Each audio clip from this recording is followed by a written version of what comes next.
Hello అండి అందరికీ. ఈరోజు మనం మడత కాజాలు చేసుకుందాం రండి.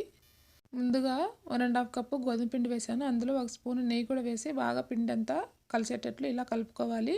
ఇలా కలుపుకున్న తర్వాత అందులోనే కొద్ది కొద్దిగా వాటర్ పోసుకుంటూ కలుపుకోవాలి. కలుపుకొని ఇలా ముద్దలా కలుపుకున్న తర్వాత కొంచెం నెయ్యి కూడా వేసి ఇలా కలిపేసి మూత పెట్టి పక్కన ఉంచుకుందాం.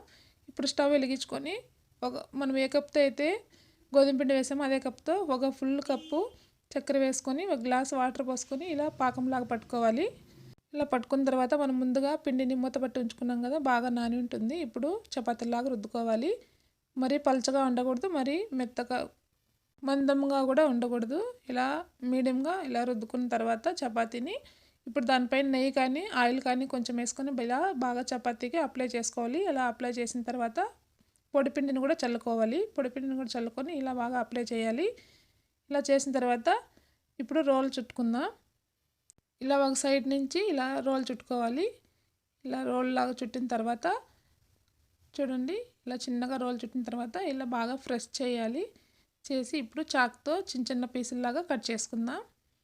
టేస్ట్ అయితే చాలా బాగున్నాయండి. మీరు కూడా ఒకసారి ట్రై చేయండి. ఎలా వచ్చిందో కామెంట్ చేయండి. ప్లీజ్ లైక్ చేసి సబ్స్క్రైబ్ చేసుకోండి. చూడండి, ఇలా చిన్న చిన్న పీసుల్లాగా కట్ చేసిన తర్వాత ఇలా ఏళ్ళతో ఇలా ప్రెస్ చేసుకోవాలి.